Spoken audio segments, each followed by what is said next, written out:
সূর্য কিংবা চন্দ্রগ্রহণের সময় নবী করিম সাল্লাল্লাহু আলাইহি সাল্লামের মৌলিক নির্দেশনা হলো সূর্য এবং চন্দ্রগ্রহণের সালাতের আয়োজন করতে হবে মসজিদে, সেই সালাতে আমরা শামিল হব, আদায় করব। আর এছাড়া নবী রাসূলুল্লাহ সাল্লাল্লাহু আলাইহি ওয়াসাল্লাম যে নির্দেশনা বুখারী মুসলিম হাদিসে আমরা পাই তা হলো এই সময় দান করা, সাদকা করার কথা বলা হয়েছে, দোয়া করার কথা বলা হয়েছে, তাকবীর দেওয়া, আল্লাহু আকবার বলতে থাকা বা আল্লাহু আকবার ধ্বনি দেওয়া, আল্লাহু আকবার বলে ওঠা, এই নির্দেশনা নবী সাল্লাল্লাহু আলাইহি ওয়াসাল্লাম দিয়েছেন। তাহলে আল্লাহু আকবার দিবেন মায়েরা, তা সাদকা করবেন, আল্লাহর কাছে দোয়া করবেন। এছাড়া অমুকটা করা যাবে না, তমুকটা করা যাবে না, এরকম কোনো কথা কোরআন হাদিসে বলা হয়নি। মূলত জাহেলি যুগের মানুষ মনে করত যে বড় কোনো ব্যক্তি, মহান কোনো ব্যক্তি, উল্লেখযোগ্য কোনো ব্যক্তির মৃত্যু কিংবা বড় কোনো অঘটন ঘটলে তার প্রেক্ষিতে সূর্য কিংবা চন্দ্রগ্রহণ হয়ে থাকে। নবী সাল্লাল্লাহু আলাইহি ওয়াসাল্লাম তাদের সে কুসংস্কারচ্ছন্ন বিশ্বাসকে সংশোধন করেছিলেন। ইসলাম এসেছে মানুষের ভুল এবং কুসংস্কারাচ্ছন্ন বিশ্বাসকে সংশোধন করে বিশুদ্ধ বিশ্বাস যেন মানুষ ধারণ করতে পারে সেজন্য।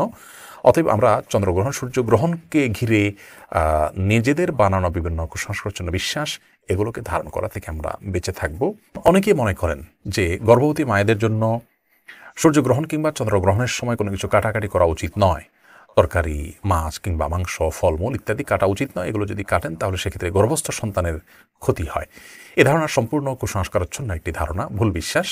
কোরআন হাদিসের কোথাও এরকমটি বলা হয়নি এবং সুস্থ বিবেক বুদ্ধিও এরকম কোনো বিশ্বাসকে সমর্থন করতে পারে না। একজন ইমানদার কখনো কুসংস্কারাচ্ছন্ন হতে পারেন না। অতএব এই বিশ্বাসটি আমাদের সংশোধন করতে হবে।